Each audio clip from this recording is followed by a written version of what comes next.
सबसे पहले मैं निस्कॉड मीडिया कॉलेज के स्टाफ का थैंक यू करता हूं कि आप लोगों ने मुझे अपॉर्चुनिटी दी कि मैं यहां आके आप लोगों के बीच में इस वुमेंस डे सेलिब्रेशन का हिस्सा बन सकूं और आप लोगों को एजुकेट भी कर सकूं। इस चीज़ के लिए धन्यवाद। अब क्योंकि आज इंटरनेशनल वुमेंस डे है और बहुत ही अच्छा अवसर मिला है, तो मैं इस अवसर पर दो बातें कहूँगा और उसके बाद आपको मैं अपने पुलिस का जो एस्पेक्ट है, जो वुमेंस सेफ्टी से रिलेटेड है, उसके बारे में बताऊँगा, जो आपके बहुत काम आने वाला है। वुमेंस डे के बारे में जो मेरे थॉट्स हैं वो ये हैं कि जो नारी है वो अपने आप में परिपूर्ण है। मेरे मम्मी पापा ने मुझे बचपन से ये सिखाया है कि जो नारी होती है, जो महिला होती है, उसके अंदर में ब्रह्मा विष्णु महेश तीनों की क्वालिटी होती है। वो भगवान ब्रह्मा की तरह जन्म भी देती है, वो भगवान विष्णु की तरह उन्हें पालती पोसती भी है और ज़रूरत पड़ने पर जो उसके शत्रु बनते हैं उनका नाश भी करने में सक्षम होती है। तो नारी अपने आप में तीनों देवताओं का स्वरूप होती है और अपने आप में कंप्लीट होती है वो। तो इसलिए आप लोगों को महिला दिवस की बहुत शुभकामनाएं और मेरी आशा है कि हमारे देश की महिलाएं तरक्की करें, आगे बढ़ें, उनके बीच में इक्वलिटी हो, उन्हें भेदभाव का सामना ना करना पड़े, वर्क प्लेस पे भी उन्हें इक्वलिटी मिले, बाहर भी इक्वलिटी मिले।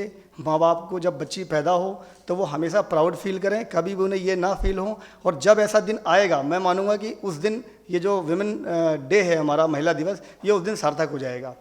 सिटीज़ में तो आज भी ऐसा होता है कि बेटी पैदा होती है तो लोग खुश होते हैं, लेकिन देहात में और बहुत से राज्यों में आज भी ऐसा है कि बेटी पैदा होने पर लोगों को उसी दिन चिंता शुरू हो जाती है उसकी शादी की। तो जब तक ये जो कुरीतियाँ हमारे समाज में फैली हैं ये ख़त्म नहीं होती हैं, तब तक महिला दिवस सार्थक नहीं होगा। हम लोग बहुत तेज़ी से एडवांस हो रहे हैं, बहुत तेज़ी से इस कदम आगे बढ़ा रहे हैं और एक दिन ज़रूर आएगा जब महिला और पुरुष 100% हर तरह से एक दूसरे के बराबर होंगे, कोई भेदभाव नहीं होगा। मैं कौशाम्बी थाने में पोस्टेड हूँ और यहाँ यूपी गेट पुलिस चौकी पड़ती है, उसी चौकी पे चौकी इंचार्ज के पद पे पोस्टेड हूँ और मैं आप लोगों के बीच में वुमेन सेफ्टी से रिलेटेड कुछ बहुत इंपॉर्टेंट बातें शेयर करने जा रहा हूँ जो आप सभी महिलाओं के बहुत काम आने वाली है।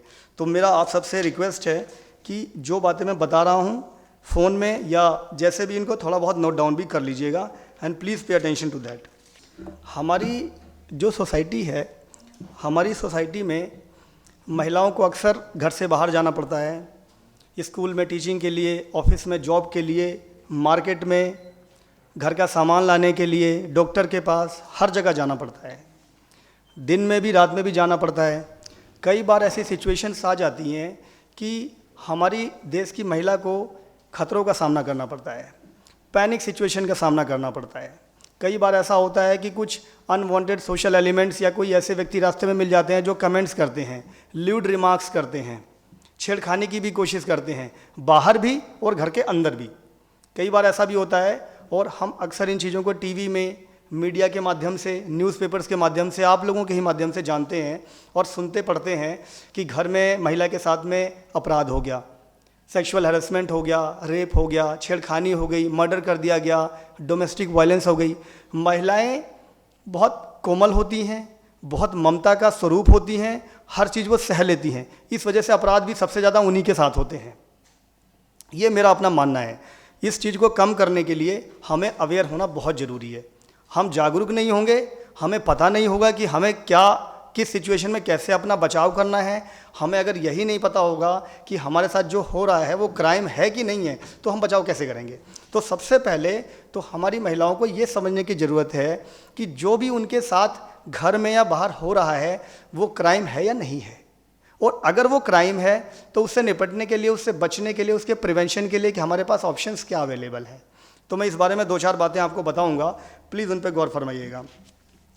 सबसे पहले तो जब कोई लेडी या कोई यंग गर्ल, चाहे वो शादीशुदा है, सिंगल है, जब वो बाहर जाती है और अचानक उसे एक ऐसे सिचुएशन का सामना करना पड़ता है जब कोई उसके ऊपर कमेंट करना शुरू करता है, उसे स्टॉकिंग करना शुरू करता है या व्हाट्सएप फेसबुक पे उसे स्टॉक करना शुरू करता है, तो हमारे पास सबसे फर्स्ट रिस्पॉन्स क्या होना चाहिए? क्या आप में से कोई बता सकता है? हेजिटेट मत करिए। FIR, ठीक है, बहुत अच्छी बात है। FIR करने के लिए क्या करना पड़ेगा? पुलिस स्टेशन जाना पड़ेगा, ठीक है। Are you comfortable in going to police station? और वो कहाँ मिलेंगी? पुलिस में, ठीक है। काफ़ी बातें आप लोगों को पता है, प्लीज़ बताइए। पीसीआर को कॉल करेंगे, बहुत अच्छा। और कोई option? Women helpline, that's very first thing. Child helpline, अगर हम किसी पैनिक सिचुएशन में फंस जाते हैं, अगर हमारे सामने कोई ऐसा खतरा आ जाता है कि हमें लगता है, हमारी महिला को लगता है कि मेरे साथ कोई अपराध हो सकता है या मेरे ऊपर कोई खतरा आ सकता है, तो हमारे पास 3-4 बहुत अच्छे ऑप्शंस अवेलेबल हैं। नंबर 1, हम 112 पे कॉल करेंगे, जो पहले 100 नंबर हुआ करता था। 112 पे डायल करेंगे। 112 कई बार मिलता नहीं है, हम एकदम से फिर छोड़ देते हैं, ऐसा नहीं होता है। 112 की प्रैक्टिकल बात बता रहा हूँ।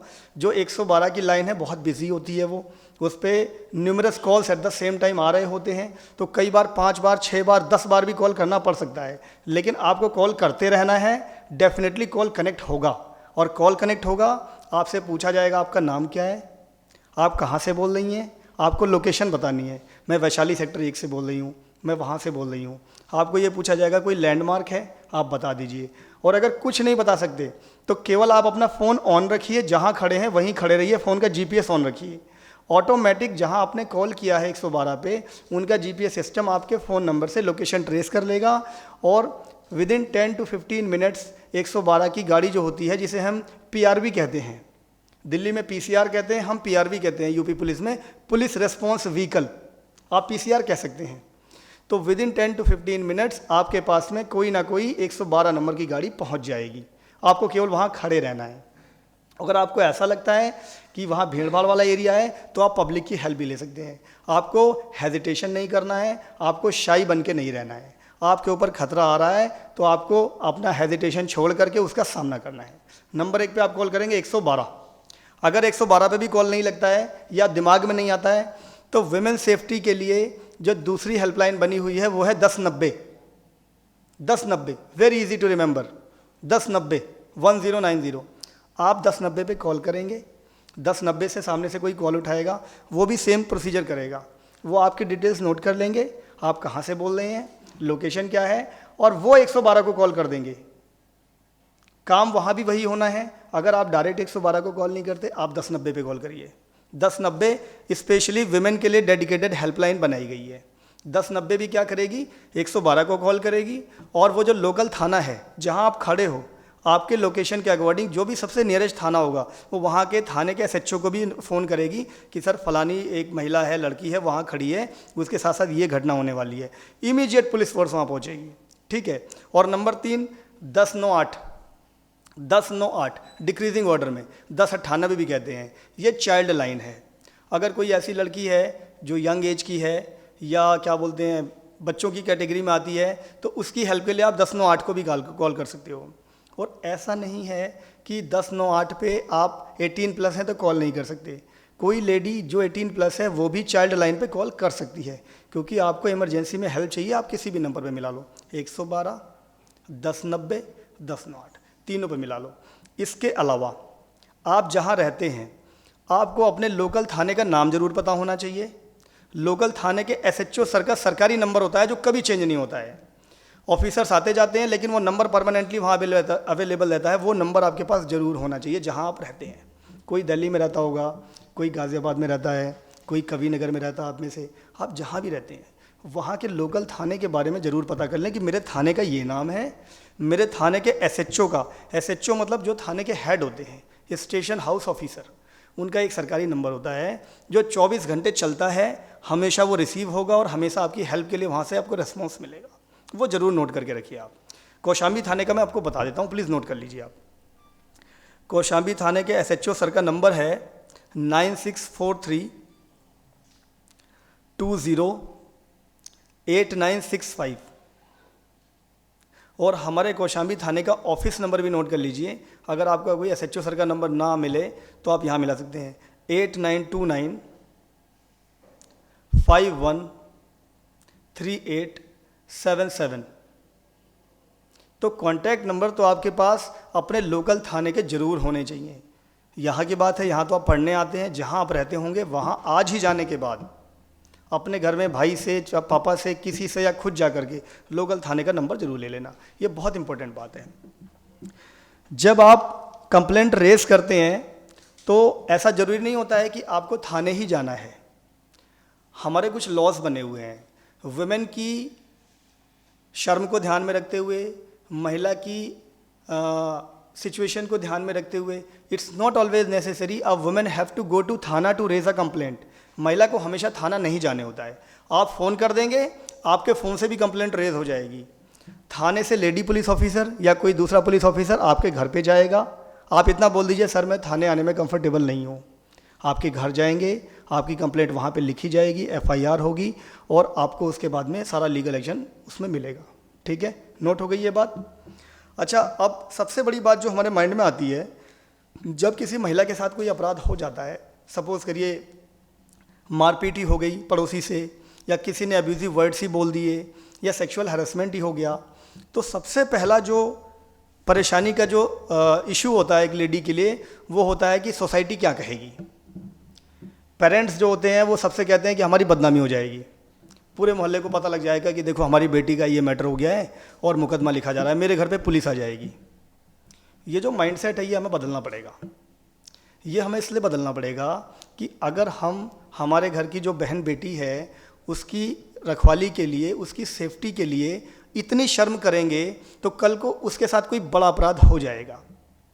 आज एक गली का लड़का या कोई अपराधी किस्म का व्यक्ति आपको फॉलो कर रहा है, आप उसको इग्नोर करते हैं या आप अपने घर पे बता देते हैं और आपके घर वाले इग्नोर करते हैं, इससे वो एम्बोल्डन होगा, उसकी हिम्मत बढ़ेगी।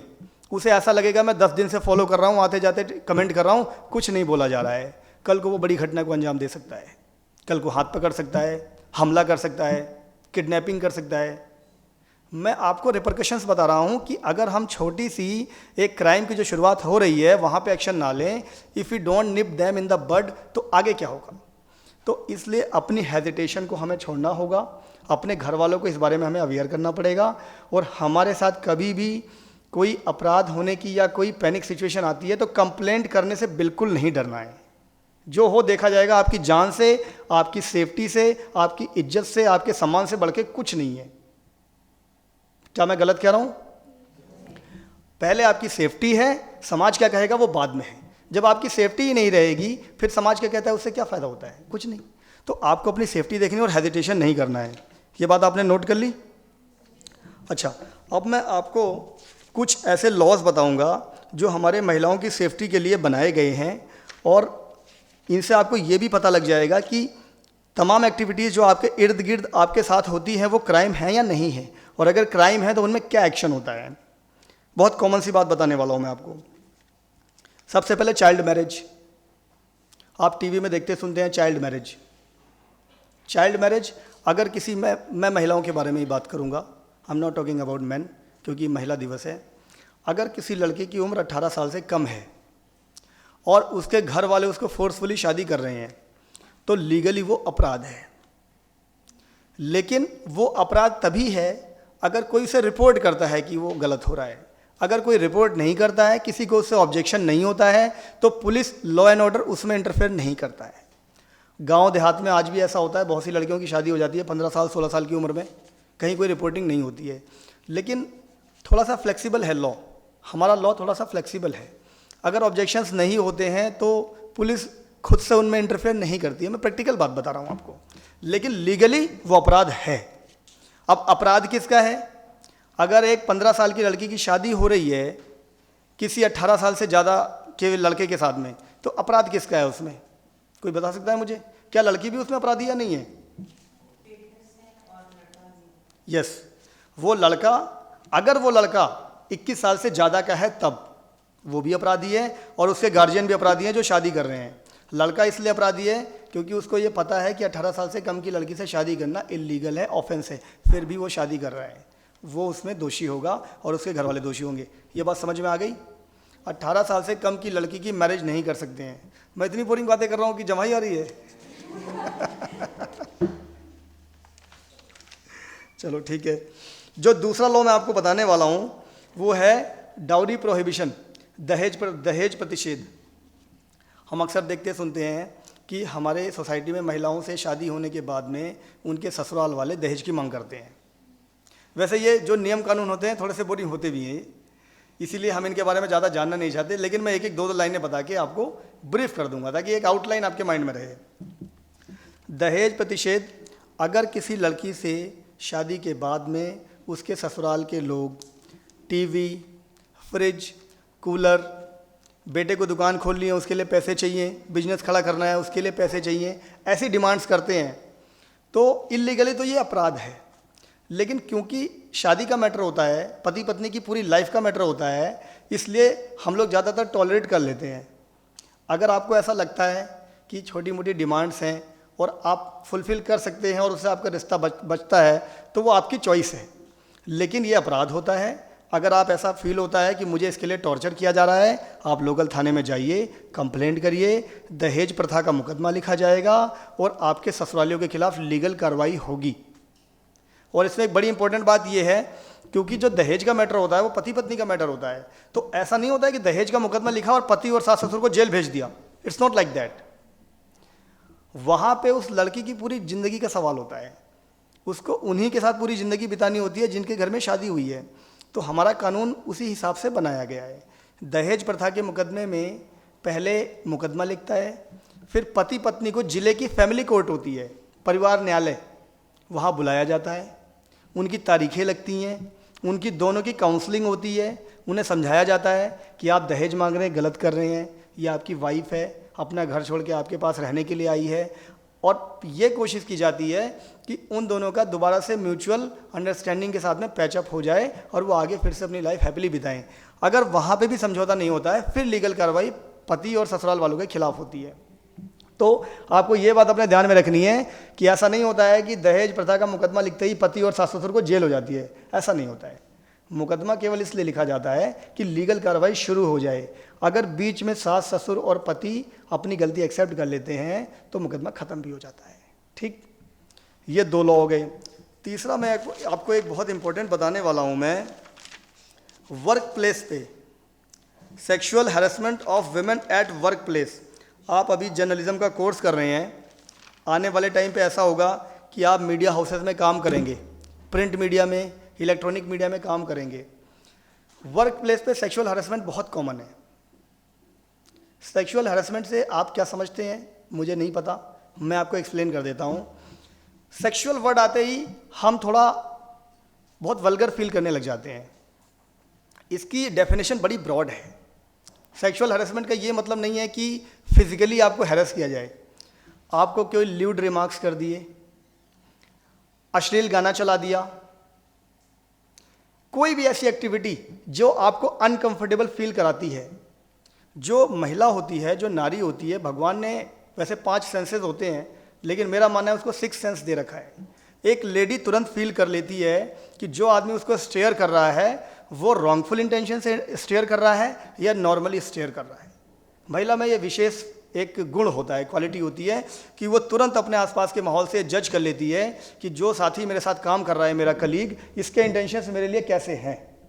अगर आपको लगता है कि उसके इंटेंशंस ठीक नहीं हैं, आप कंप्लेंट करिए थाने में जाकर के, पूरी कार्रवाई होगी उसमें। और आपको डरना नहीं है, लॉ आपको पूरा प्रोटेक्शन भी देगा। डरना तब है जब आप कोई एक्शन नहीं लेंगे, तब डरना है आपको, क्योंकि अगर आप एक्शन नहीं लेंगे कल को वो बड़ा अपराध कर देगा आपके साथ में। तो वर्क प्लेस पे अगर आपके साथ आपका कलीग, आपके बॉसेस या कोई भी वहाँ का जो काम करने वाला लोअर जूनियर स्टाफ किसी भी तरह की ऐसी एक्टिविटी करता है जो आपको डिसकम्फर्ट करती है, आप उसके बारे में सबसे पहले तो वहाँ का जो मैनेजमेंट है उसे कंप्लेंट करेंगे। नियम ये है कि जहाँ पे आप काम करते हैं वहाँ का जो मैनेजमेंट होगा वो आपकी कंप्लेंट के ऊपर वर्क करेगा। वो उस आदमी को बुलाएगा, डांटेगा, डपटेगा, समझाएगा। अगर आप अपने वर्क प्लेस के मैनेजमेंट से सेटिस्फाइड नहीं है, आपको लगता है कि जहाँ मैं काम कर रही हूँ वहाँ का जो मैनेजमेंट है उसे फेवर कर रहा है और मेरे जितना एक्शन होना चाहिए उतना नहीं हो रहा है, या फिर भी वो आदमी दोबारा आपके साथ में सेम एक्टिविटी कर रहा है, आप थाने जाइए या 112 पे कॉल करिए, कंप्लेंट करिए कि सर मेरे साथ ऐसा ऐसा हो रहा है, मैं यहाँ काम करती हूँ और ये फलाने फलाने नाम का आदमी है जो मुझे डेली कमेंट्स करता है, डेली परेशान होता है। मुकदमा लिखेगा, उसके खिलाफ पूरी कार्रवाई होगी, ज़रूरत पड़ेगी वो जेल भी जाएगा। ठीक है, तो वर्क प्लेस पे जो आपके साथ में हैरेसमेंट होता है इसे बिल्कुल टॉलरेट नहीं करना है। ठीक है, आपको अपने डिग्निटी के साथ कोई कॉम्प्रोमाइज़ नहीं करना है। आपको ये जॉब नहीं मिलेगी, दूसरी जॉब मिलेगी, कम सैलरी वाली जॉब मिलेगी। डिग्निटी के साथ जॉब के प्रेशर में कॉम्प्रोमाइज़ कभी नहीं करना है। हाँ, आपको मैं एक और बहुत इम्पॉर्टेंट और आज की जनरेशन का लॉ बताने वाला हूँ जो बहुत इंपॉर्टेंट है और हम लोग नहीं जानते हैं। हमारी जो सिटी की जनरेशन है, हम लोग आजकल सिटीज़ में आप लोग अक्सर देखते होंगे लिव इन रिलेशनशिप बहुत पॉपुलर और बहुत तेज़ी से बढ़ता हुआ एक रिलेशनशिप है। लिव इन रिलेशनशिप सिटीज़ में बहुत है, दिल्ली में, एनसीआर में, गाज़ियाबाद में, हमारे इंदिरापुरम कौशाम्बी थाने में भी तमाम केसेस आते हैं, लिव इन रिलेशनशिप पे आते हैं। लड़की लड़का दोनों आते हैं, उनकी अपनी अपनी कंप्लेंट्स होती हैं। Live in relationship basically legal होता है। पहले तो मैं आपको इसका स्टेटस बता दूं, आपको बता दूं कि लिव इन रिलेशनशिप कहाँ तक वैलिड है और कहाँ तक वैलिड नहीं है। इसकी क्लैरिटी बहुत ज़रूरी है। लिव इन रिलेशनशिप जो होता है, कोई भी 18+ के लड़के लड़की, मेल फीमेल, वो म्यूचुअल कंसेंट से, आपसी सहमति से साथ में रह सकते हैं, एक घर में रह सकते हैं, वो एज अ मैरिड कपल रह सकते हैं, उनको वो सारे राइट्स मिले हुए हैं जो मैरिड कपल्स को मिले हुए हैं। लेकिन प्रॉब्लम कहाँ खड़ी होती है? एक मेल और एक फीमेल, एक लड़का और एक लड़की, उन्होंने लिविंग रिलेशनशिप में रहना शुरू कर दिया। वो 1 साल साथ में रहते हैं, 2 साल साथ में रहते हैं।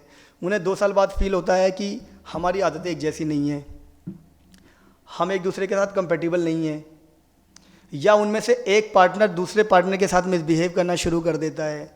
वो ये कहना शुरू कर देता है कि मेरी कौन सी शादी हो रखी है इसके साथ में, मेरा क्या बिगाड़ लेगी। I am talking about the women aspect only, मैं केवल महिलाओं के पक्ष की बात कर रहा हूँ।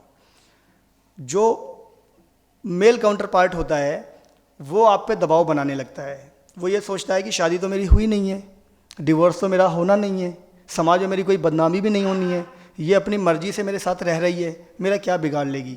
I am talking about the rough aspect of this relationship. मैं उसके कड़वे पहलू की बात कर रहा हूँ आपसे। उनके बीच में किसी बात पे विवाद हो जाता है और उस महिला का टॉर्चर होता है, उसको धमकी देते हैं कि शादी थोड़ी करी है तूने मेरे से, क्यों दबाव बना रही है। I am talking in a rough language, please don't mind that. उसके बाद में वो अलग हो जाते हैं। ड्यूरिंग द रिलेशनशिप उस महिला का फिजिकल, फाइनेंशियल, इमोशनल, हर तरह से एक्सप्लॉयटेशन और यूज़ तो हुआ है। वो फिजिकली साथ रहे हैं, she is physically exploited, she fails cheated. अब सबको पता है समाज को कि ये लिव इन रिलेशनशिप में साथ रहते थे, कल को उसके दूसरा कहीं पे रिलेशनशिप बनेगा, उसकी शादी होगी, तमाम तरह की चीज़ें होंगी, तो वो महिला अपने आप को दबा हुआ महसूस करती है। वो ये महसूस करती है कि मैं इसके साथ में रही हूँ और इस आदमी ने मेरे साथ में गलत किया, मेरे साथ डोमेस्टिक वायलेंस किया और मारते पीटते भी हैं। कई बार ऐसा भी होता है कि लिव इन रिलेशनशिप में महिला के साथ मारपीट भी होती है, लेकिन वो ये सोच के चुप रह जाती है कि अगर मैं कंप्लेंट करूँगी तो सब यही कहेंगे कि आप तो अपनी मर्जी से इसके साथ में रह रहे थे। और ये क्वेश्चन उठता भी है सोसाइटी में, आप कहीं भी जाएंगे तो कहेंगे मैडम आप तो अपनी मर्जी से इसके साथ रह रहे थे, आपने किसी ने फोर्स तो किया नहीं था। फिर भी लॉ है, अगर आपके साथ में लिव इन रिलेशनशिप में जो मेल काउंटर पार्ट है वो आपको डोमेस्टिक वायलेंस करता है, मारता पीटता है, इवन आपको रिलेशनशिप बनाने के लिए, फिजिकल रिलेशन के लिए फोर्स करता है, तो भी वो अपराध है, तो भी वो रेप की कैटेगरी में आता है। हमारी जो इंडियन पिनल कोड बना है, जो आईपीसी बनी है, जिसके अंदर अपराध की सारे धाराएं और सेक्शंस लिखे हुए हैं, उसमें ये क्लियर लिखा हुआ है कि अगर अनमैरिड कपल्स हैं तो चाहे वो लिव इन में रह रहे हों या नहीं रह रहे हों, अगर किसी लेडी की मर्जी के खिलाफ उसको फिजिकल रिलेशन बनाने के लिए प्रेशराइज किया जाता है तो वो रेप की कैटेगरी में आता है। आपको ये बात समझनी होगी और आपको लोगों को अवेयर भी करने होगा कि जो लड़कियां किसी के साथ लिव इन रिलेशनशिप में रह रही हैं और उनके साथ में उनका मेल काउंटर पार्ट ज़बरदस्ती करता है तो वो अपराध होता है। आप थाने पे इसकी कंप्लेंट कर सकते हैं। इस बात को बताने का मेरा सिर्फ और सिर्फ इतना मोटिव है कि महिलाएं जो फील करती हैं कि हमने अपनी म्यूचुअल कंसेंट से साथ में रहना शुरू किया था इसलिए हम कंप्लेंट नहीं कर सकते, ऐसा नहीं है। आप बिल्कुल कंप्लेंट कर सकते हैं, आप रेप की कंप्लेंट कर सकते हैं, अगर वो आपके साथ में फोर्सफुली छेड़खानी कर रहा है आप छेड़खानी की भी कंप्लेंट कर सकते हैं। Am I clear? ठीक, अब मैं आपको 1-2 बातें और बताऊंगा, फिर मैं अपनी स्पीच को ब्रीफ करूंगा, एंड करूंगा। एक बड़ा इंपॉर्टेंट लॉ है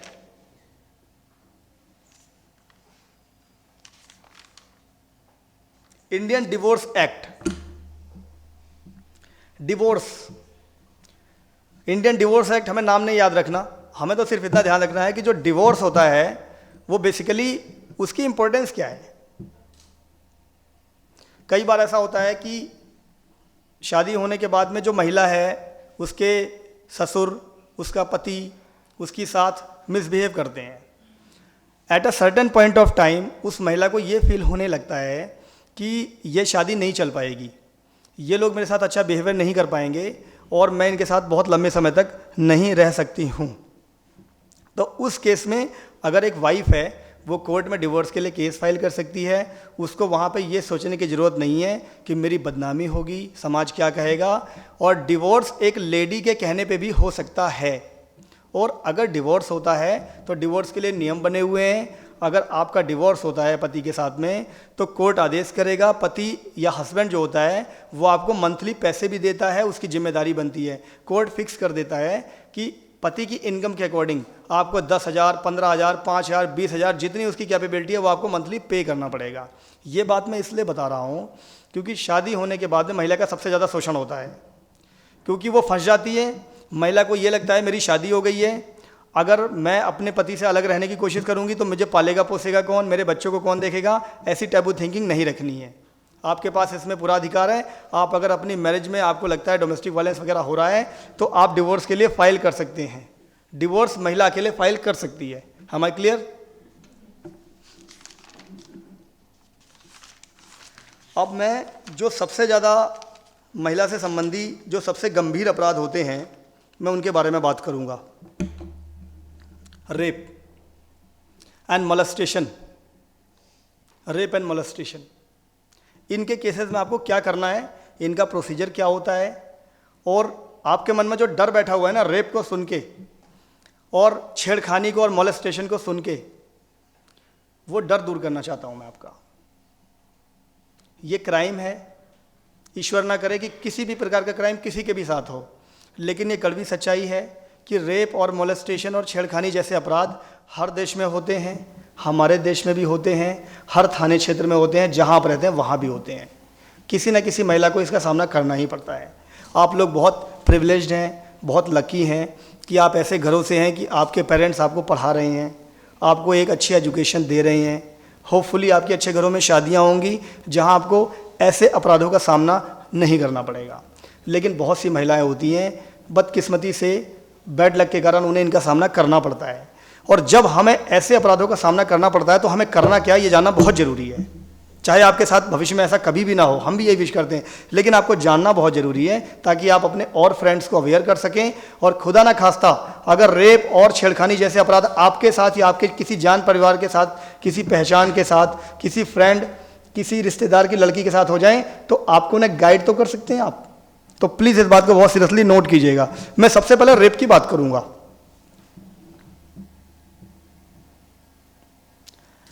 I am not offending by saying all this, okay fine.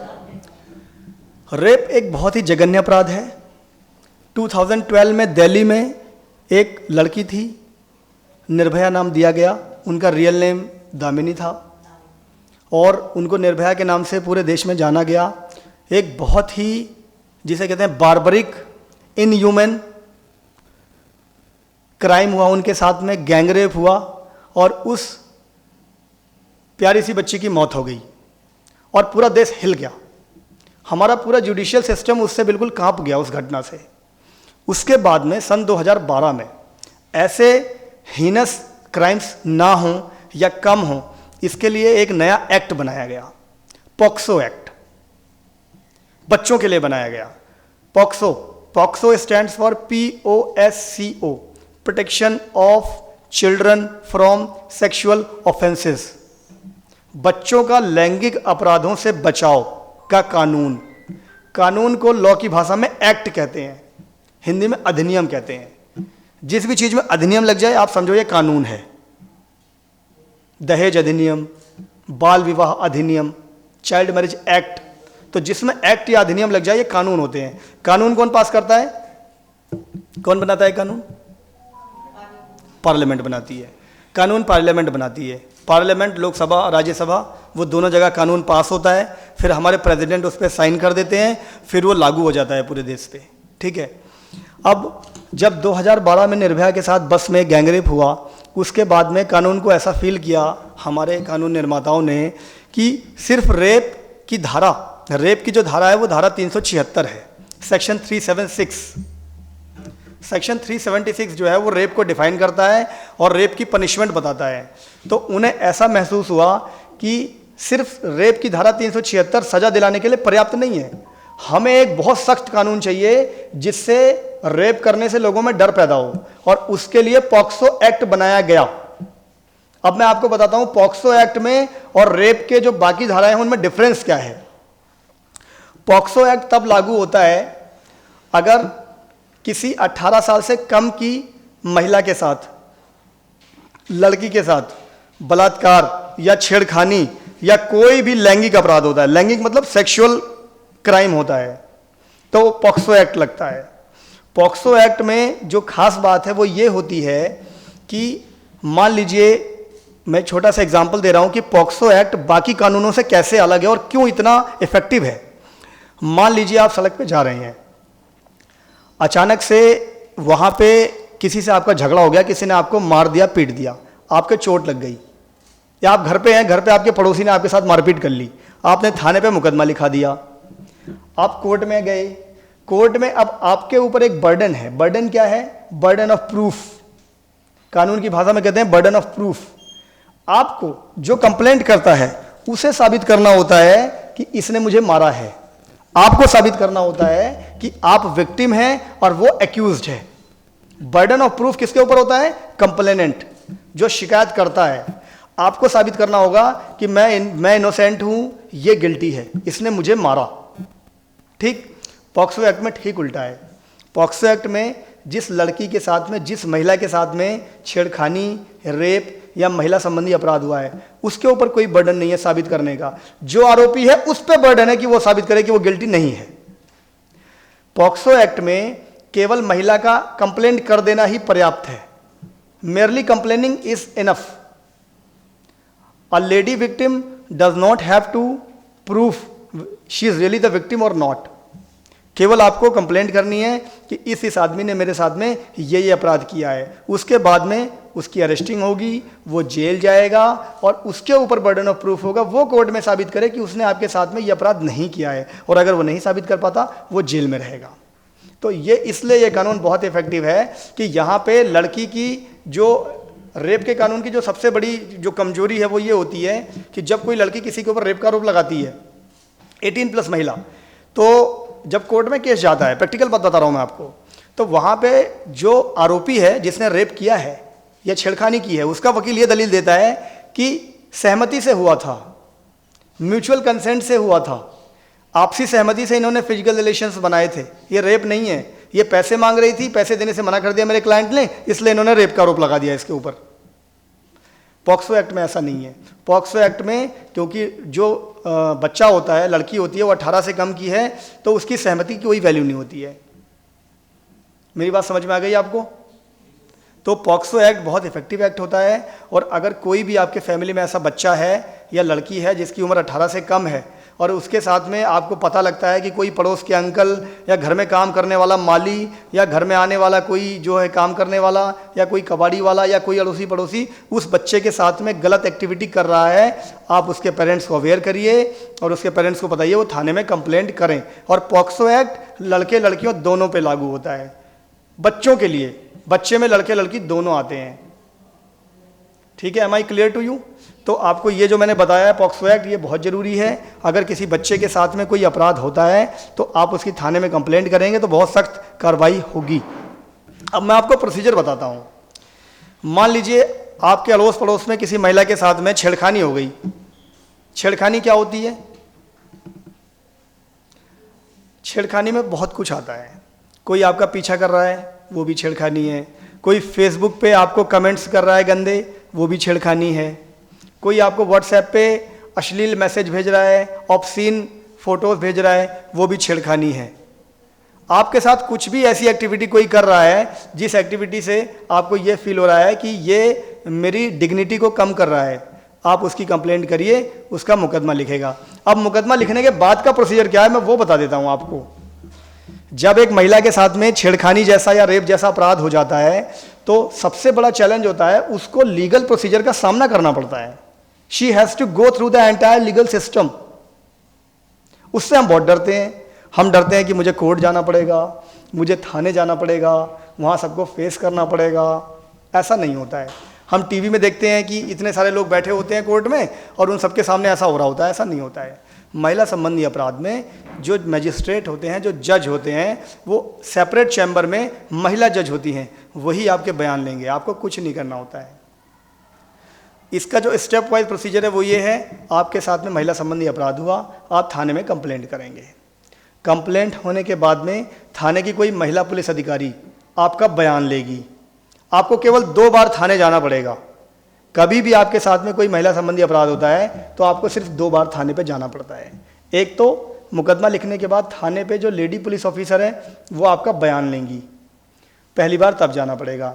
दूसरी बार एक बार कोर्ट में जो मजिस्ट्रेट या जज होते हैं उनके सामने भी हमें अपने बयान देने पड़ते हैं। जो जज होते हैं, मजिस्ट्रेट, वो भी देखते हैं कि क्या आपके साथ ऑफेंस हुआ है कि नहीं, वो 2 बार आपको जाना पड़ता है। तो इसलिए बिल्कुल डरना नहीं होता है। अगर आपके साथ में कोई भी इस तरह की घटना होती है, आप तुरंत लोकल थाने को कंप्लेंट करिए, 112 पे कंप्लेंट करिए, 1090 1098 पे कंप्लेंट करिए, आपको डरना नहीं है। और सबसे इम्पोर्टेंट बात, आपको चुप नहीं रहना है। अगर आपके साथ में कोई ऑफेंस हो रहा है तो आप अपने पेरेंट्स को नहीं बता सकते, अपने फ्रेंड को बता दीजिए, अपने सीनियर को बता दीजिए, टीचर को बता दीजिए, कोई भी ऐसा व्यक्ति जिस पे आप ट्रस्ट करते हैं, जिसके साथ आप कंफर्टेबल हैं, आप उन्हें बता दीजिए। Raise your voice, don't get suppressed, ठीक है। तो ये जो बातें मैंने आपको बताई हैं, I wish and I hope कि आप इन लॉस के थ्रू अपने आप को और अवेयर करेंगे। और अगर भविष्य में आपके साथ या आपके किसी जान पहचान की महिला के साथ में कोई अपराध होता है तो आप उन्हें भी गाइड करेंगे, ताकि वो इस लीगल सिस्टम का फ़ायदा उठा सकें और अपराध होने से अपने आप को बचा सकें। अब अगर किसी को कोई क्वेश्चंस करने हो तो आप मुझसे क्वेश्चंस कर सकते हैं। अगर मन में कोई डाउट हो, क्या कैसे होना है, कोई बात समझ में ना आई हो, तो यू आर प्लीज़ वेलकम।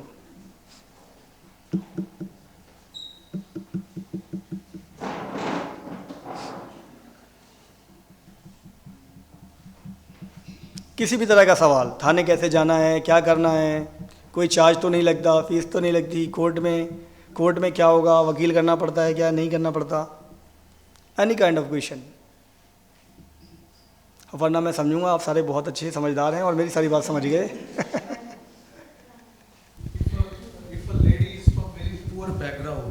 हाँ, If a lady is from very poor background, she cannot afford to fight the court case, then in that case, what should they do? I am telling you, that's a very good and very right question. What basically happens, कि most of the cases that comes to police station, they belong to women who are really very poor. If a poor lady comes to police station for raising her complaint, she doesn't have to pay even a single rupee. Entire legal system is totally free of cost. A lady police officer will attend the lady complainant. If she is not able to write the application in her own handwriting, her writers are provided to her. Somebody will write the application on behalf of that poor lady. On the basis of that application, FIR is lodged in Thana. After the FIR is lodged, when the case goes to court, government advocates are there for that poor lady. There are government advocates who are called as APO, Additional Prosecution Officer. हमारे ज़िले के न्यायालय में सरकारी वकील होते हैं। वो सरकारी वकील जो भी कंप्लेनेंट होता है free of cost free legal aid उसको देते हैं। अगर कोई आदमी प्राइवेट वकील हायर नहीं कर सकता है तो हर ज़िले की कोर्ट में सरकारी वकील होते हैं और बहुत संख्या में होते हैं। हर कोर्ट में 2-2 3-3 सरकारी वकील होते हैं। तो वो जिसके पास कोई वकील नहीं है वो उसका केस लड़ते हैं। और ऐसा नहीं है कि हमें उन्हें बुलाना पड़ता है। जैसे ही हमारी FIR की इन्वेस्टिगेशन की रिपोर्ट कोर्ट में जाती है, ऑटोमेटिकली सरकारी वकील के पास ही जाती है। सरकारी वकील तुरंत खुद ही कंप्लेनेंट से कांटेक्ट करता है और उसकी हेल्प करता है। वो तो बिल्कुल फ्री लीगल सिस्टम है, एक पैसा कहीं नहीं देना पड़ता है। बस केवल अवेयरनेस की ज़रूरत है और हमारे आपके जैसे लोग जो सक्षम हैं, हमें लोगों को अवेयर करने की ज़रूरत है। Thank you so much sir. वैसे तो बहुत क्लियरली चीज़ें समझ में आई हैं, मुझे लगता है सबको आए, राइट? फिर भी एक सवाल मैं पूछना चाहती हूँ। मैंने कहीं एक रेप से रिलेटेड जो एक रिपोर्ट थी उसमें पढ़ा था, there is a term zero FIR। Zero FIR का क्या मतलब होता है? I'm gonna tell that. Basically क्या होता है कि महिला संबंधी अपराध में सुप्रीम कोर्ट की गाइडलाइंस हैं। सुप्रीम कोर्ट की ये गाइडलाइंस हैं, जो लेटेस्ट गाइडलाइंस हैं, कि एक महिला सपोज़ करिए वो अपने मायके में रहती है और उसकी शादी हो रखी है, वो ससुराल में अपने पति के घर पे थी, वहाँ उसके साथ में रेप हो गया, ठीक, लेकिन किसी कारण से वहाँ पे जहाँ रेप हुआ है वो अपनी पैरवी नहीं कर सकती है, ससुराल वाले पुअर बैकग्राउंड के हैं या ससुराल वाले जो हैं डर के मारे फेस नहीं कर पा रहे हैं और वो अपने मायके चली जाती है। तो अब प्रॉब्लम क्या होती है, मुकदमा तो लिखा है ससुराल में और वो रह रही है अपने मम्मी पापा के घर पे, तो इतनी दूर से बार बार जाना, बयान देना, कोर्ट केस की पैरवी करना पॉसिबल होता नहीं है। तो सुप्रीम कोर्ट ने गाइडलाइन ये बनाई है कि महिला के साथ में अगर कोई क्राइम होता है तो वो जहाँ चाहे जिस थाने में, चाहे वो अपने मायके का थाना हो, चाहे ससुराल के पास वाला थाना हो, या किसी रिश्तेदार के यहाँ रहती है वहाँ का लोकल थाना हो, वो वहाँ पे उस एफआईआर को कराएगी।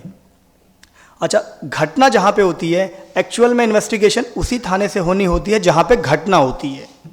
अब मान लीजिए किसी के साथ में घटना दिल्ली में हुई है, दिल्ली में उसका ससुराल है, लेकिन वो अपने ससुरालियों के साथ कंफर्टेबल नहीं है, वो अपने मम्मी पापा के पास आ गई, मम्मी पापा के साथ यहाँ कौशाम्बी थाने में उसने मुकदमा लिखाया, तो क्योंकि घटना तो दिल्ली की है तो इन्वेस्टिगेशन तो दिल्ली पुलिस ही करेगी, लेकिन उस लेडी की कन्वीनियंस के लिए, उसको फैसिलिटेट करने के लिए यहाँ के लोकल थाने में एफआईआर लिखी जाएगी, उसे 0 एफआईआर कहेंगे।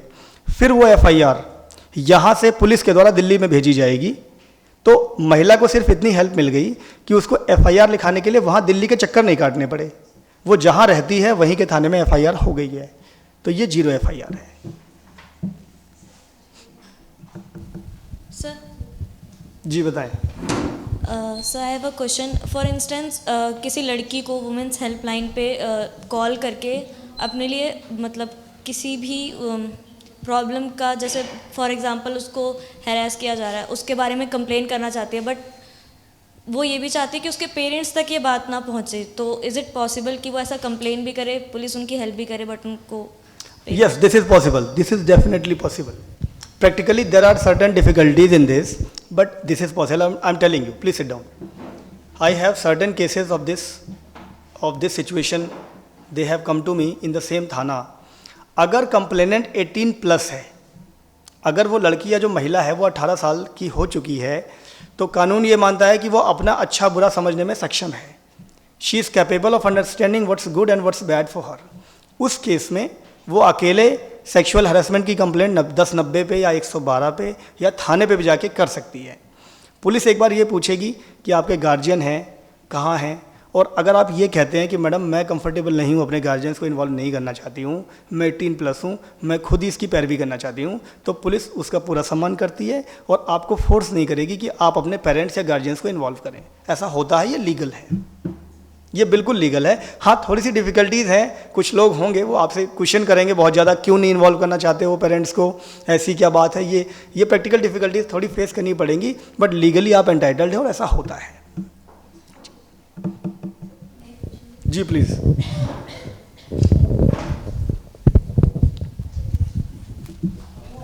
अभी रिसेंटली हमारे थाने पे रेप का केस रजिस्टर हुआ था लास्ट ईयर 2021 में। तो जो लेडी कंप्लेनेंट थी, I would not reveal the name, keeping this confidential, तो she was an author in a very reputed publishing house. तो उसके साथ में on the pretext of marriage, अच्छा मोस्टली एक बात बताना भूल गया, ज़्यादातर जो रेप्स होते हैं वो on the pretext of marriage होते हैं, they are not forceful rapes. तो होता क्या है कि आपका मेल काउंटर पार्ट आपसे मिला, आपके बीच में एक रिलेशनशिप डेवलप हुई, उसने आपको प्रॉमिस किया कि हम शादी कर लेंगे और हम अच्छा सा घर बनाएंगे, अच्छी लाइफ बिताएंगे। आप उस प्रॉमिस की वजह से, उस शादी का जो वादा किया गया, उस वादे पे, उसकी बातों पे विश्वास करके आप कन्विंस हो गए उसके साथ में फिजिकल रिलेशंस बनाने के लिए। कुछ टाइम के बाद में उसने आपको मना कर दिया शादी करने से, दिस इज़ रेप। ये भी रेप होता है और इसकी ये प्रॉपर इसका डेफिनेशन है, ये लॉ में है। अगर कोई शादी का वादा करके आपसे रिलेशन बना लेता है और बाद में शादी नहीं करता है, तो आप रेप की कंप्लेंट थाने में करेंगे, उसको डेफिनेटली सजा होगी, he will pay for that. और ये सबसे कॉमन रेप होता है जो हमारे सिटीज़ में होता है, शादी का झांसा देके, नौकरी का प्रॉमिस करके। बहुत से लोग नौकरी का प्रॉमिस करते हैं गरीबी का फ़ायदा उठा के। रिमोट एरिया से गरीब घरों की लड़कियां आती हैं, मेड का काम करती हैं बेचारी, या कोई छोटी मोटी कंपनी में जॉब करती हैं, उनको जॉब का ऑफर दे करके, है ना, बहुत तरीके से ये होते हैं, ये रेप की कैटेगरी में आता है। आप इसकी कंप्लेंट बिल्कुल होनी चाहिए, प्लीज़। सर, सबसे पहले तो आपको बहुत बहुत धन्यवाद आपकी स्पष्ट जानकारी के लिए। बहुत सारी बातों को आपने बहुत ही, मैं भी एडवोकेट हूँ, लेकिन बहुत सारी ऐसी बातें जो आपने कही पॉक्सो एक्ट के बारे में, कि रेप के बारे में, बहुत सारी स्पष्ट जानकारियाँ दी हैं, उनके लिए बहुत धन्यवाद। मेरे पास 2 प्रश्न हैं जो मैंने हैंडल किया है। लोकेशन के बाद आपने कहा कि जब लेडी कुछ प्रॉब्लम में हो, या तो स्टॉकिंग हो, या तो कुछ ऐसे जगह में खड़ी है, तो पुलिस को फ़ोन करके बताए कौन सी जगह पर है, लोकेशन वो ऑन कर दे। लेकिन कभी कभी ऐसा होता है कि उसका मेंटल स्टेटस ऐसी हो जाती है कि वो लोकेशन ऑन नहीं कर पाती। तो क्या ऐसे समय में पुलिस के पास ऐसे कुछ मशीनरी है, कोई यंत्र है कि वो लोकेट कर पाए कि वो विक्टिम मतलब जो वो है, बच्ची कहाँ है या लेडी कहाँ है? सेकंड प्रश्न मेरा है, बहुत सारे पुलिस स्टेशन में लेडी पुलिस नहीं होती है। कई बार अकम्पनी करने के लिए जो विक्टिम होते हैं उसका अकम्पनी करने के लिए लेडी पुलिस नहीं है। How do you handle with that? Thank you. Okay, thank you for asking this very important question. ये 2 ही बातें मेरे माइंड से रह गई थी और बहुत अच्छा हुआ आपने पूछ लिया। ये मैम ने बहुत अच्छे क्वेश्चंस किए हैं और इन दोनों के बारे में आपको अवेयर करना चाहूँगा। पहला क्वेश्चन है मैडम का कि कई बार ऐसा होता है कि आप लोकेशन नहीं कर पाए और या इतनी पैनिक सिचुएशन में होते हैं, कुछ समझ में नहीं आता है क्या करना होता है। जैसे आपने देखा होगा, आपका कई बार बहुत से लोगों के मोबाइल स्नैच हो जाते हैं। मोबाइल फ़ोन, बाइक पे आए 2 लड़के, उन्होंने फ़ोन स्नैच कर लिया। तो अक्सर लोग उनसे पूछते हैं बाइक का नंबर नहीं देखा आपने? वो ऐसी पैनिक सिचुएशन होती है कि आप बाइक का नंबर नहीं देख पाते हैं, वो आपके सामने से जाता है निकल के, लेकिन आप इतने पैनिक होते हैं, आपका ब्रेन उस समय इतना डिस्टर्ब्ड होता है कि वो फोकस नहीं कर पाता कि हम गाड़ी का नंबर नोट कर लें। ऐसी ही सिचुएशन ये होती है। अचानक से आप जा रहे हैं, आपके ऊपर में कोई आपका हाथ पकड़ ले या कोई कमेंट कर ले या कोई वल्गर एक्टिविटी कर दे, आप पैनिक हो जाएंगे, घबरा जाएंगे। तो आपको ध्यान नहीं रहेगा कि फ़ोन की लोकेशन ऑन करो, कोई ज़रूरत नहीं है।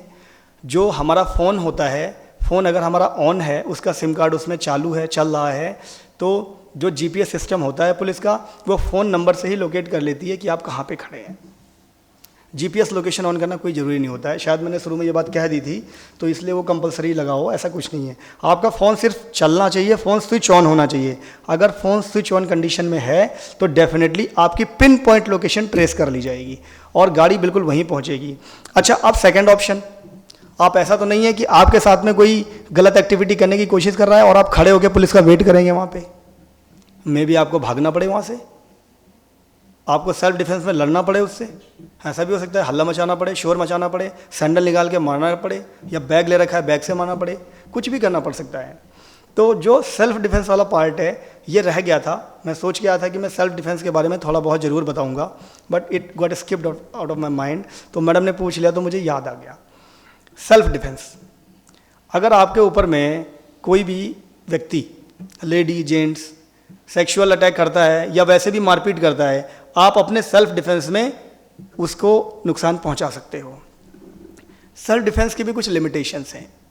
महिला के लिए थोड़ा सा बेनिफिट ये मिलता है कि अगर एक, मैं प्रैक्टिकल बात बता रहा हूँ, लॉ में तो ऐसा कुछ नहीं है। अब मान लीजिए एक लेडी और एक जेंट्स हैं, उन दोनों ने अपने सेल्फ डिफेंस में किसी को मार दिया, तो जो वुमेन है उसको ट्रायल में इतना कुछ फेस नहीं करना पड़ेगा, क्योंकि एक थोड़ा सा हमारा जो जस्टिस डिलीवरी सिस्टम है वो महिलाओं के प्रति लीनियंट होता है। वो थोड़ा नरमी का रवैया रखता है। वो ऐसा मानता है कि हाँ महिला पीड़ित ही रही होगी बेचारी, इसीलिए इसने उसे चोट पहुंचाई है, तो थोड़ा बेनिफिट भी मिलता है वहाँ पर, है ना। और सेम चीज़ जो मेल्स के साथ ही एडवांटेज उनको नहीं मिल पाता है। तो मैं सेल्फ डिफेंस के बारे में आपको बताना चाहता हूँ। सेल्फ डिफेंस जो होता है, आत्मरक्षा, वो कानून है, एक लॉ है बाकायदा। इंडियन पिनल कोड में इसके सेक्शंस हैं। सेक्शन 96 से लेके सेक्शन 106 आईपीसी, धारा 96 से धारा 106 के बीच में 11 धाराएं हैं। वो बताती हैं किन किन कंडीशन में आप सेल्फ डिफेंस कर सकते हैं, किन में नहीं कर सकते। धाराएं नहीं गिनाऊंगा, आपको बहुत बोरिंग होगा, मैं बेसिक बातें बता देता हूँ। मान लीजिए किसी ने आपके ऊपर हमला कर दिया, सेक्सुअल हमला कर दिया, आपके साथ मोलेस्टेशन करना चाहता है, आपको क्या बोलते हैं, कपड़े फाड़ना चाहता है, बदतमीजी करना चाहता है, रेप करना चाहता है।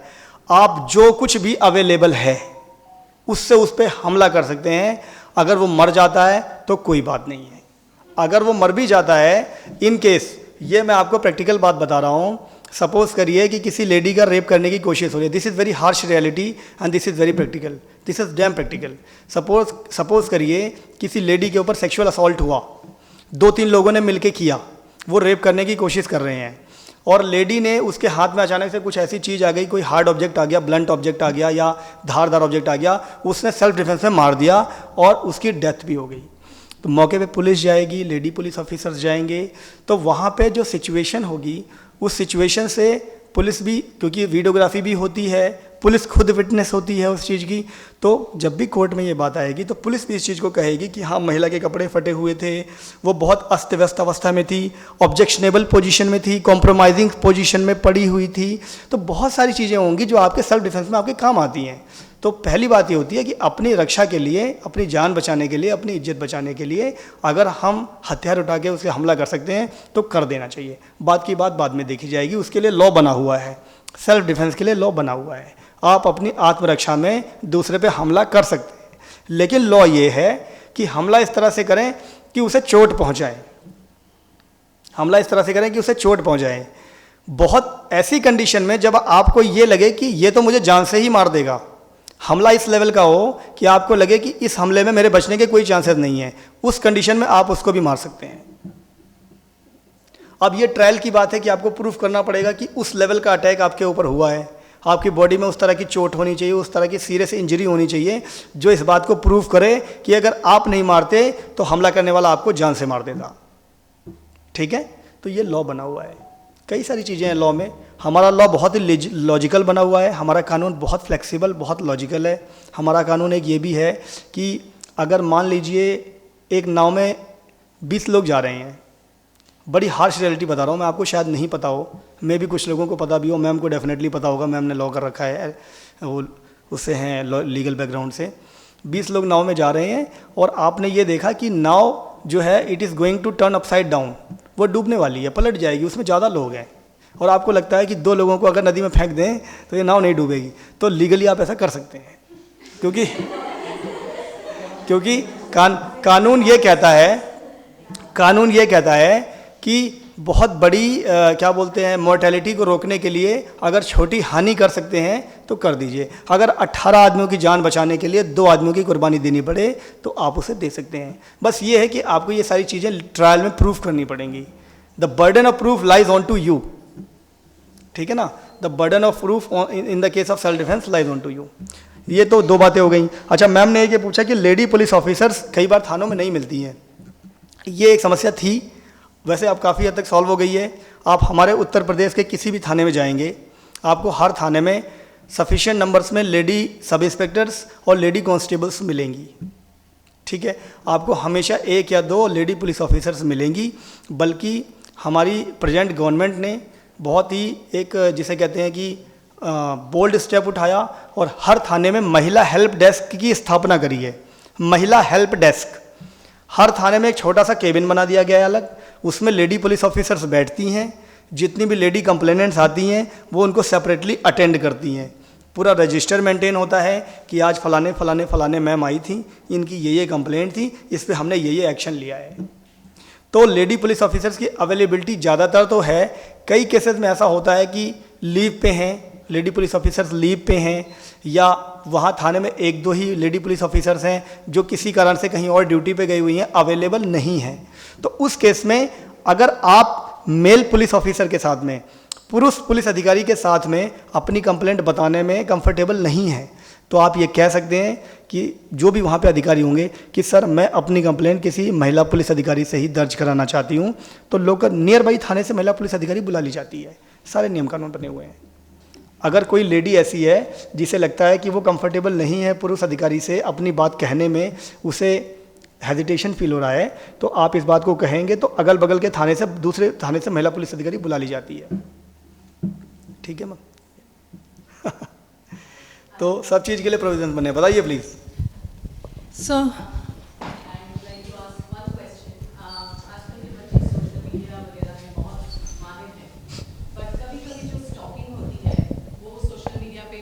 हो जाती है, like there is too much of stalking sometimes happening on social media. If a girl or a boy, but since it is Women's Day, if a girl faces stalking on social networking platforms and it's related to cybercrime, and if the person morphs her photos or her videos, replaces it and puts it onto vulgar platforms, so in such a situation, what is a girl, or for that matter, a child supposed to do, or a student supposed to do? That's a very important question. Thank you for that. I'm going to tell you about this. Well, the procedure for raising the complaint is exactly the same.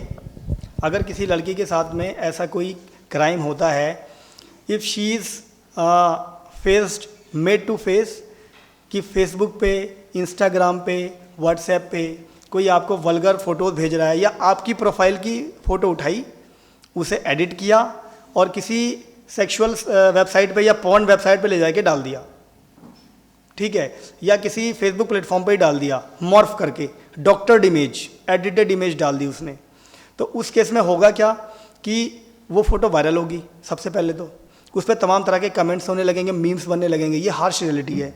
आपके पास में law क्या है? Law ये है, same आप 112 पे call करेंगे, अगर आप कंफर्टेबल हैं लोकल थाने पे जाएंगे, एक कंप्लेंट लिखेंगे, कंप्लेंट में सारी डिटेल लिखेंगे, आपका नाम, मेरा ये नाम है, मेरा ये पता है, मेरी फेसबुक आईडी ये है, इस नंबर पे मैं अपना फेसबुक चलाती हूँ, इस डेट में मुझे फलानी फलानी नाम की फेसबुक आईडी से ये कमेंट्स मिले, ठीक है, और आप उसका स्क्रीनशॉट का प्रिंट आउट निकाल के वो सब अपनी एप्लीकेशन में लगा देंगे। इंस्टाग्राम, फेसबुक और सोशल प्लेटफॉर्म्स पे, सोशल मीडिया वेबसाइट्स पे जो क्राइम होते हैं, इन पे लोग गालियाँ भी देते हैं, वल्गैरिटी भी है, आपकी फ़ोटो को वायरल कर देते हैं, इनके लिए एक अलग से कानून बनाया गया ईयर 2000 में, सन 2000 में, yes, information technology act, IT act. IT act की धारा 66 सेक्शन 66, धारा 66 है उसमें, 66 आईटी एक्ट हम बोलते हैं शॉर्ट में। तो धारा 66 आईटी एक्ट जो है उसमें ये सारी चीज़ें मेंशन हैं कि अगर कोई भी व्हाट्सएप, फेसबुक, इंस्टाग्राम या किसी और सोशल प्लेटफॉर्म पे आपके साथ में कोई क्राइम करता है, आप ऑब्सीन एक्टिविटी करता है, वल्गर एक्टिविटी करता है, फ़ोटो वायरल कर देता है या पॉर्न साइट पे डाल देता है, तो धारा 66 आईटी एक्ट का एफआईआर होगी, मुकदमा लिखा जाएगा, पुलिस उसकी तलाश करेगी और उसके बाद में उसको जेल भेजेगी। पुलिस के पास में वो टेक्नोलॉजीज़, वो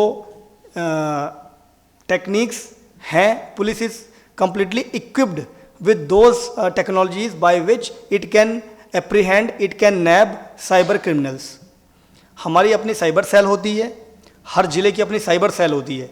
हमारी साइबर सेल में वो पुलिस अधिकारी बैठते हैं जो आईटी की फील्ड पे एक्सपर्ट्स होते हैं, जिन्होंने बीटेक कर रखा हो कंप्यूटर साइंस से, या आईटी जिन्होंने उससे क्या कहते हैं आईटी से बीटेक कर रखा हो, ऐसे सब इंस्पेक्टर्स को, ऐसे कॉन्स्टेबल्स को वहाँ पे बैठाया जाता है। वो आईपी एड्रेस से सर्च कर लेते हैं कि आईडी कहाँ बनी है, पूरी चैन को खोजते हैं कि कहाँ से आईडी बनी है, और ये बहुत दूर दूर के केसेस होते हैं। अक्सर गाजियाबाद में अगर किसी के साथ साइबर फ्रॉड हो रहा है तो पता लगेगा वो बंगाल की आईडी है, झारखंड की आईडी है, साउथ की आईडी है, तो पुलिस बहुत दूर दूर जाती है पकड़ने के लिए, अरेस्ट करती है, जेल भेजते हैं। प्रोविज़न सारे हैं, कानून सारे बने हुए हैं, सिर्फ आपको एक कदम बढ़ा करके थाने में जाके कंप्लेंट करने की ज़रूरत है।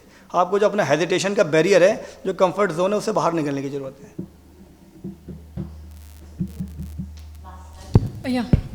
So you were talking about live-in relationship and Yes. the rapes that happen there. Yes. So I know for a matter of fact that marital rapes do not constitute as rapes as per the legal system. Okay, I'll tell about that. Yes, please continue.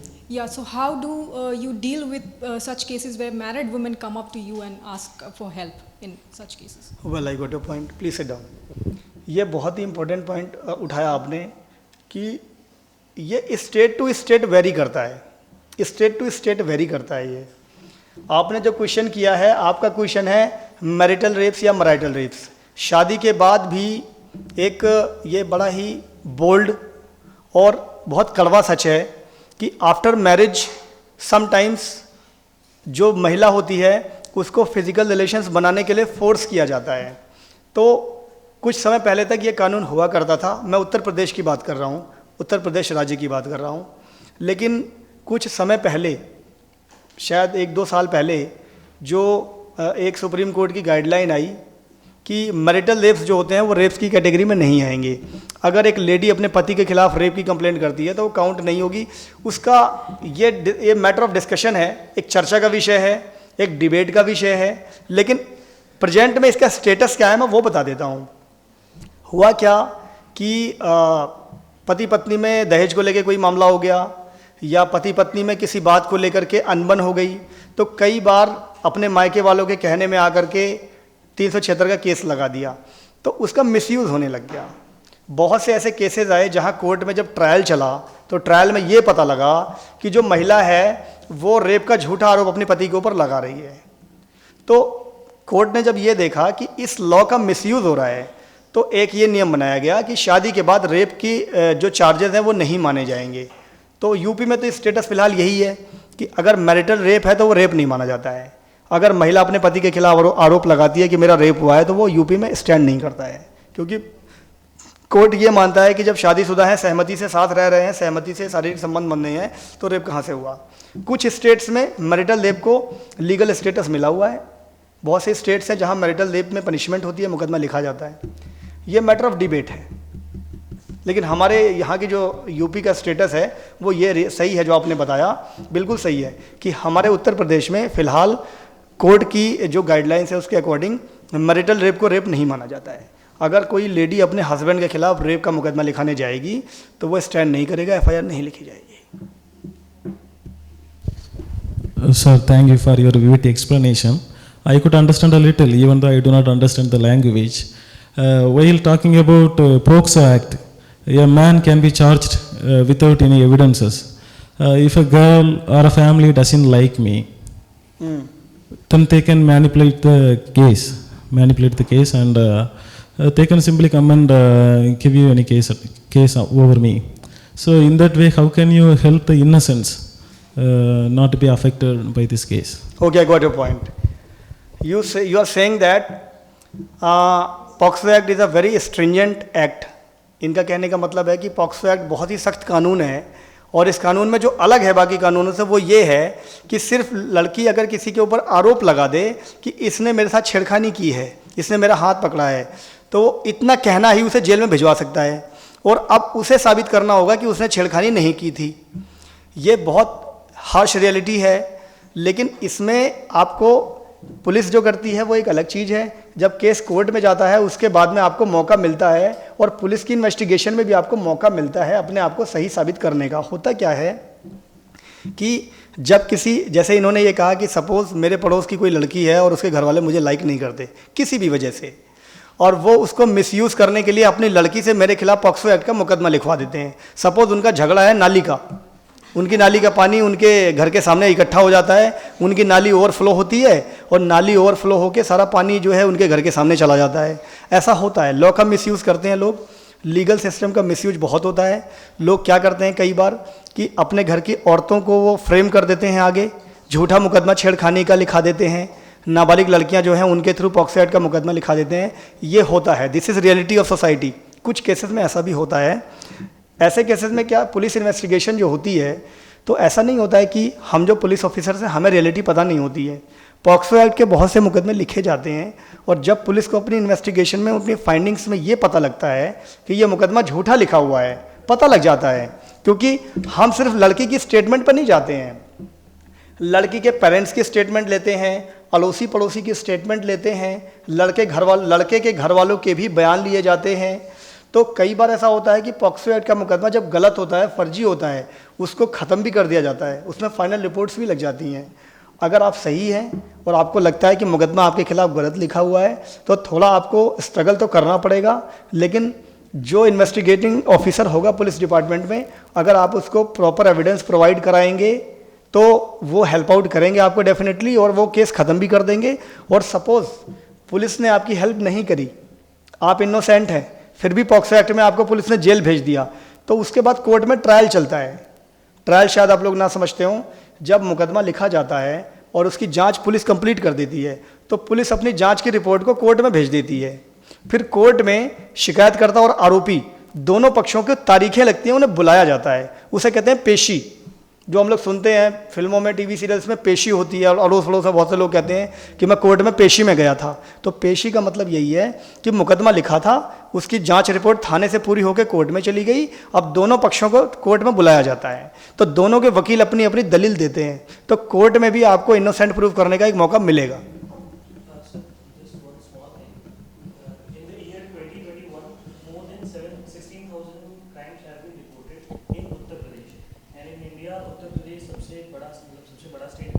और सबसे ज़्यादा cases register हुए हैं against like women's के साथ में छेड़खानी या फिर रेप्स वगैरह के। सर एक्चुअल कल्प्रिट है कौन? The system, as you said कि कुछ चीज़ें हैं जो डिबेटेबल हैं, so the system is behind this or the people, the mindset, what is the actual reality, how can we fix it? That's a very important and very what we say social issue. बहुत अच्छा question आपने उठाया कि जो हमारे उत्तर प्रदेश में या देश में जो महिला संबंधी अपराध हो रहे हैं, इसके लिए जिम्मेदार कौन है? प्राइमरली तो इसके लिए जिम्मेदार हमारा समाज ही है। हम लोगों की जो माइंडसेट है, जो ग्रोइंग अप है, वो इसी तरह की है। बहुत सारी कमियां हैं, जैसे हमारे यूपी में और हमारे देश में जब बच्चा बड़ा होता है, जब वो एडोलेसेंस की स्टेज में होता है, जब उसके अंदर वो फिजिकल बॉडीली चेंजेस राइज होने शुरू होते हैं, जब हार्मोन्स चेंजेस होते हैं और प्यूबर्टी की स्टेज में आता है, उस समय हमें उसे एजुकेट करने की ज़रूरत होती है। सेक्स एजुकेशन एक टॉपिक है, बहुत बार इस पर डिबेट हुआ कि सेक्स एजुकेशन स्कूलों में दिया जाना चाहिए। बच्चों को सेक्स के बारे में अवेयर करना चाहिए, उनको इस चीज़ को बड़ा बोल्डली लेना चाहिए। अगर हम बच्चों को सेक्स एजुकेशन देते हैं, उन्हें बताते हैं कि 12 साल या 14 साल की उम्र में आपकी बॉडी में ये चेंजेस होते हैं, आपको अपोजिट सेक्स के इंडिविजुअल की तरफ अट्रैक्शन डेवलप होता है, इन चीज़ों के बारे में डिस्कस करते हैं, पेरेंट्स भी डिस्कस करते हैं, स्कूल के स्टाफ भी डिस्कस करते हैं और हेल्दी डिस्कशन होता है, तो इससे कोप करने के बारे में, how to deal with that, हम बच्चों को अवेयर कर सकते हैं। बच्चे क्राइम कम करेंगे, बच्चे क्राइम नहीं करते कई बार। अब जैसे आपको मैं एक छोटी सी बात बताऊं कि मान लीजिए 8th क्लास में एक लड़का और एक लड़की दोनों पढ़ते हैं और 10th क्लास में पढ़ते हैं। 10th क्लास में नॉर्मली जो एज होती है वो 14-15 साल की एज होती है, जनरल जो एज होती है 13-14-15, इसी के बीच में हम 10th क्लास में आ जाते हैं। अब एक लड़का और एक लड़की, मैं एक इमेजिनरी सिचुएशन आपको बता रहा हूँ, एक इमेजिनरी केस दे रहा हूँ मैं आपको, केस स्टडी, उनके बीच में क्लोजनेस डेवलप होती है और वो फिजिकल रिलेशंस बना लेते हैं सपोज़। अब वहाँ पे जो लड़की है वो भी 18 से कम की है, वो भी अपना अच्छा बुरा नहीं जानती है, लीगली उसकी कंसेंट की कोई वैल्यू नहीं है।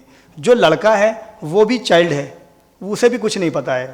तो ऐसे केसेस में अगर लड़की के घर वाले मुकदमा लिखा दें लड़के के खिलाफ, तो ये एक तरह से गलत होगा, क्योंकि लड़का जो है उसे भी अपना अच्छा बुरा पता नहीं है। अगर उसे ये पता होता, अगर उसे टाइम से एजुकेट किया गया होता कि बेटा 18 से कम की लड़की के साथ में फिजिकल रिलेशन बनाओगे तो ये पॉक्सो एक्ट का ऑफेंस होगा और आप जेल चले जाओगे, तो अगर उसको एजुकेट किया गया होता तो शायद वो इस तरफ कदम ना बढ़ाते। तो इसलिए ये जो इन्होंने अभी क्वेश्चन किया कि इसके लिए जिम्मेदार कौन है, तो इसके लिए जिम्मेदार हमारा समाज भी कहीं ना कहीं है। हम लोग बच्चों को टाइम पे अवेयर नहीं करते, एजुकेट नहीं करते, और कुछ हमारा बैकग्राउंड भी ऐसा है कि महिलाओं का सम्मान नहीं करते या महिलाओं को एक ऑब्जेक्ट की तरह ट्रीट करते हैं। ये मतलब बहुत एक वेस्ट इशू है, पूरा एक ग्लोबल लेवल पे। इस पर जब हम लोगों की सोच बदलेगी तभी कुछ हो पाएगा। जैसे आप इस बात को फील करते होंगे, आप सिटीज़ में रहते हैं, आप सिटीज़ में अच्छे कपड़े पहनते हैं, शॉर्ट ड्रेसेस पहनते हैं, लेकिन ज़्यादा रिमार्क्स नहीं मिलते, कमेंट्स नहीं मिलते। आप ऐसे ही कपड़े पहन के गांव में जाएंगे, आपको लोग स्टेयर करना शुरू कर देंगे, आप वहाँ पे डेयर भी नहीं कर पाओगे। ये हार्श रियलिटी है। तो इससे हमें मैसेज क्या मिला? मैसेज ये मिला, यहाँ लोग पढ़े लिखे हैं शहरों में, वो यूज्ड टू हैं, वो ऐसे माहौल को ईजिली एक्सेप्ट कर लेते हैं, इसलिए यहाँ प्रॉब्लम्स नहीं है। आप थोड़ा बैकग्राउंड में, रूरल बैकग्राउंड में जाएंगे तो वहाँ लोग इस चीज़ को एक्सेप्ट कम कर पाते हैं, क्योंकि एजुकेशन इतनी ज़्यादा नहीं है, उनका माइंडसेट इस तरह का नहीं है। तो धीरे धीरे जैसे एजुकेशन बढ़ेगी, हम लोगों का माइंडसेट ब्रॉड होगा, तो ये चीज़ें अपने आप ख़त्म होंगी। बाकी क्राइम जो करते हैं वो हम ही करते हैं, हम ही क्राइम करते हैं। महिलाओं के साथ क्राइम होने का सबसे बड़ा कारण क्या होता है कि महिलाएं उसको सहती हैं, उसको चुपचाप सह लेती हैं, बताती नहीं हैं किसी से। हमारे घरों में आज भी आप देखेंगे कि 70% ऑफ विमेन आर एनीमिक, 70% महिलाओं में खून की कमी होती है। मैं बायोलॉजी का स्टूडेंट रहा हूँ, तो मैंने क्लास 10, 12, ग्रेजुएशन बहुत बार ये बात पढ़ी, हमारे घरों की 70% महिलाएं एनीमिया से पीड़ित होती हैं, उनमें खून की कमी होती है। क्या रीज़न है? पूरे घर को खाना बना के वो खिला देती हैं, लास्ट में वो सबसे खाना खाती हैं। लास्ट में कई बार खाना कम बचता है, कई बार दाल सब्जी दोनों बनी है, दाल नहीं बची, सब्जी नहीं बची, जो बचता है उसे खा लेती हैं वो, दे कॉम्प्रोमाइज़। तो एक उनकी टेंडेंसी होती है महिला की, वो एक सॉफ्ट हार्टेड होती है कि मैं चाहे कम खाऊं, मेरे घर के जो मेंबर्स हैं वो पूरा खाएं। यही चीज़ का अपराध पे भी लागू होती है। वो ये सोचती है कि मेरे परिवार की बदनामी होगी, मुझे सबके सामने आना पड़ेगा, लोग मेरे बारे में क्या कहेंगे। समाज का डर जो होता है वो महिला को अपराध को लोगों को बताने से रोक लेता है। और 90% रेप केसेस जो होते हैं, 90% रेप केसेस जो होते हैं या छेड़खानी के जो केसेस हैं, वो महिला के एक्वेंटेंसेस और नॉन पर्सन्स के द्वारा ही किए जाते हैं। जो जान पहचान के लोग होते हैं, परिवार के लोग होते हैं, यार दोस्त होते हैं, घर के मिलने जुलने वालों के, उन्हीं के द्वारा होते हैं।